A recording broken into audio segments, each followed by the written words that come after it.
Hi everyone, number one Marmaduke fan here. Recently, the YouTube algorithm has been recommending one of my old Deltarune videos a lot, so I've had some new people introduced to the channel. I've had some people come back to the channel who remember the Deltarune days, and I've been getting some questions like, will you play Deltarune again? Will you make Deltarune videos again? What the heck happened with the Deltarune videos anyway? So I've actually talked about this in a couple of my little casual, just sharing my thoughts and reviewing comic book videos, but I've never made one dedicated video on the topic. So I thought I'd do this little video, number one, to say thank you to all of the Deltarune fans who've watched my channel, who've subscribed and shared the videos and commented on my videos. I really appreciate what you guys have done for my channel. And maybe also just to tell you a little bit about the story of what happened with that and what I learned from going viral very, very briefly and then immediately going back to just being a normal little YouTuber. I'm really thankful for the experience. I think I learned a lot from it. So I guess how did this channel come to be? I actually started this channel when I was going through like a really tough time in my life. I was just going through a lot of things personally. And so one of the things I did was I just started buying comic books again to read them just to give me something to do. And I had a YouTube channel I would watch where he just do kind of like casual comic book reviews. It was kind of a goofy channel. And one day he told the joke about how he would have to use the name number one Marmaduke fan as his secret identity. I thought that was hilarious. So after a while, I stole that username and tweeted at him using the username number one Marmaduke fan just to kind of like, tease him a little bit. And that became my moniker. And one of the things that helped me about that channel is I often thought about starting a YouTube channel, but I was always afraid to. I always thought you'd have to make like this really perfect content. And kind of the fact that this guy was just making silly little videos on his iPhone kind of encouraged me to try to do it. Like, I don't have to be perfect. I just ought to if I want to make some videos, I ought to try making some videos. So for the first year or so of my channel, I was just making these really casual, fun videos on my iPhone, yelling at comic books, the cat would come in my room and I'd yell and kick the cat out, that kind of thing. And I was just gradually growing my channel. I had about 900 subscribers. I had like a really dedicated, very small group of people who I was kind of using the channel to talk about comic books with. And when Deltarune came out, I really wanted to play it because I had played Undertale. I didn't have a YouTube channel or anything, but I was really impressed by Undertale. It kind of reminded me of the old RPGs I grew up with. So I knew I wanted to play Deltarune. And since I had this channel, I figured, well, if I'm going to play Deltarune, might as well record it, might as well voice act it, and share it with people. When I was a little kid, I used to play RPGs with my sisters, and I'd read all the characters like it was a storybook. So it was something I was used to doing. And I promise you, I did not think I was going to go viral. I remember thinking, gee, it'd be so cool if I got 1,000 views on one of these little Deltarune videos. And so I was doing my Let's Play. I'd get a few hundred views per video on my Deltarune Let's Play. And I knew that there were probably going to be a lot of secrets in Deltarune. And I used to love hunting for secrets in old RPGs. So I went hunting for them. I got some clips from it.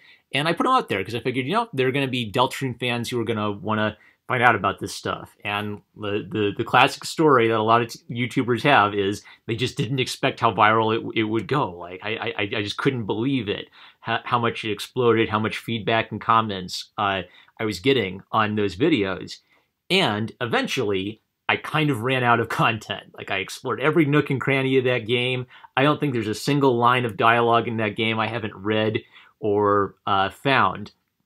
So I had one commenter ask me, well, do you think you might make Deltarune videos again? And the answer is yes, I would like to make Deltarune videos again, but I've kind of made every Deltarune video I think it was possible for me to make. I don't think there's anything left in that game for me to find or discover. However, if you were one of my Deltarune fans, I kind of want to just like share a little bit with you about what I learned and what I think will happen in the future. So, what I learned from going viral. So number one, you really never know what to expect. And I think that's part of the fun of YouTube is everyone starts small. Everyone starts with 0 or 1 subscriber or 1 commenter on their videos. I still think back to the days when I would be making like these weird videos with bacon in them, and I just have 1 reliable guy commenting and saying hi. If you're out there, you know who you are. I really appreciate you. Not my number 1 subscriber, but where was I going with that? Look at this. I'm all over the place. I'm so unprofessional. But okay, so yeah, what I learned is you don't know, you never know when it's going to happen or what's going to trigger it. And then the second thing I learned is to try to be patient with various commenters. And this is actually one reason I'm kind of glad I didn't go viral earlier. Like, I feel like if I had ever gone viral when I was young, I would have been, like, I was kind of like a nerd in high school. I probably would have been really sensitive or easily offended. And I guess kind of like the advantage of me not going viral until I was a little bit older and out of art school is I'd kind of learned not to let things get under my skin. So, you know, sometimes there'd be a mean comment or something calling me a dummy, or oftentimes there will be like innocent questions, and, you know, it'll be the same question for the 100th time in a row. So it was really good for me to basically just be patient and not be at a point in my life where I wasn't bothered by those kinds of things. So if you ever go viral, you know, it's just really good advice to it's hard, you know, because sometimes mean comments get under your skin, but it's just really good advice to not let it get under your skin, because that really helps you deal with it. And maybe some of the people who came to my channel and were annoyed at first stuck around and liked some of my other content. So that was one kind of lesson I got from the experience. And the third one is it's not forever, especially if you go viral for making one specific type of video. You know, this is the story of a lot of Minecraft YouTubers. They blew up during the Minecraft days, and then as Minecraft started gradually losing its, you know, it's still a popular game, but it's not as much a big a cultural phenomenon as it was in its early days. You know, if your channel's tied to that, then it starts to decline a little bit. I did have some people who, you know, stick around. They'd watch my regular videos. They'd listen to my Let's Play, but I think that one of the reasons it was such like a big explosion and right back down is I was making exactly one type of video that the YouTube algorithm liked a lot, and that was trying to find out secrets about Deltarune. There were people who would, you know, be interested in my Let's Plays and my voice acting and those kinds of things, but they really loved Deltarune and they wanted to find out about the game. So the problem with that is when you run out of secrets in Deltarune, you run out of videos that the YouTube algorithm really, really likes. And that's okay. Andy Warhol had the quip that everybody gets their 15 minutes of fame. I didn't come to YouTube wanting to be famous for the sake of being famous. I didn't want to make content that wasn't fun or that wouldn't make me happy just to get famous or just to get views, subscribers, and money. So I was okay with that. So when things started going back to normal and I started just having my normal little small channel again, I wasn't really sad. It was just sort of like a temporary little blessing that I'm glad I had. However, I did learn a lot from the experience, and I am interested in eventually building this channel up again and maybe making it into something really significant. So I guess, what am I doing now and what am I planning for the future? So what am I doing now? Number one is my comic, and this is something that's very personally important to me. It's something I always felt like I really needed to do with my life. And I basically reached the point where I said, okay, I've got lots of little things I am doing, but if I want this comic to happen, I've got to prioritize making it happen. And what I figured is, well, people like watching art videos. Let's use that. I might as well if I'm going to be working on this comic, I might as well make some videos about it. So, you know, it just gives me a little extra content for the channel. Think creatively. Think about what you're doing or what you're interested in that could be YouTube content. And it's not giving me 1 million views a video, but that's okay. The important thing for me is I needed to work on my content, and gives me an opportunity to make some more things for the channel.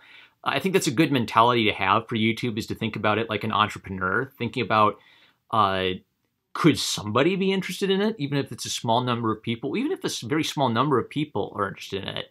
You know, that's something. I'd rather have like a small number of fans who are interested in the art I'm making than nobody, right? By the way, it's called Jane Smith Wannabe Gladiator. If you love Deltarune, you're going to love Jane Smith Wannabe Gladiator. It's the greatest comic book ever made. I'll link to it in the description below. But it's a beautiful. I think it's a beautiful story, and I think you'll really appreciate it. I'm really passionate about it. But second is, if I ever like watch a TV show or something while I'm drawing, or just to give myself a break, because I've kind of learned not to beat myself up about art, that it's okay for me to give myself breaks and to take care of myself.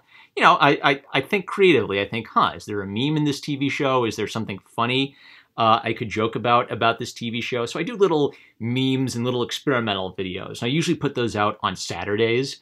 I call it Bleep Post Saturday. Like, I'm trying to have like one day for each weird type of experimental video I make.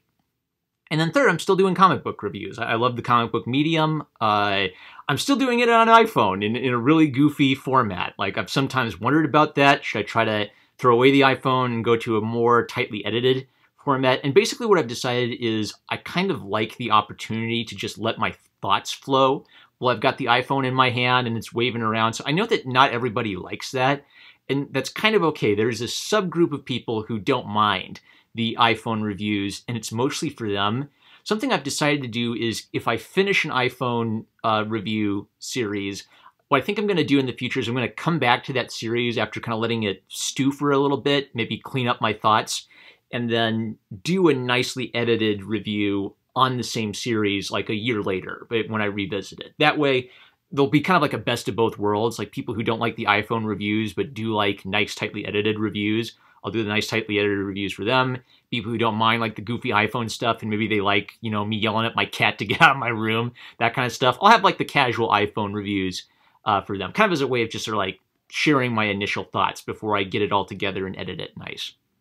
The last thing I'm doing is, for fun, I've been playing Chrono Trigger. And if you're a Deltarune fan, I think you'd really get a kick out of Chrono Trigger, because it's a game where I feel like it's one of the games that really inspired Toby Fox, and I'm always really interested to see how someone who has like a big impact on the culture always has things that fed into their imagination when they were younger. So I wanted to play Chrono Trigger just because I knew it was a really good game. It was always like on the very top of my list of games I wanted to come back and play. But you can kind of see, you can see little bits and pieces of inspiration from Chrono Trigger to Deltarune. So I'd encourage you to check that out.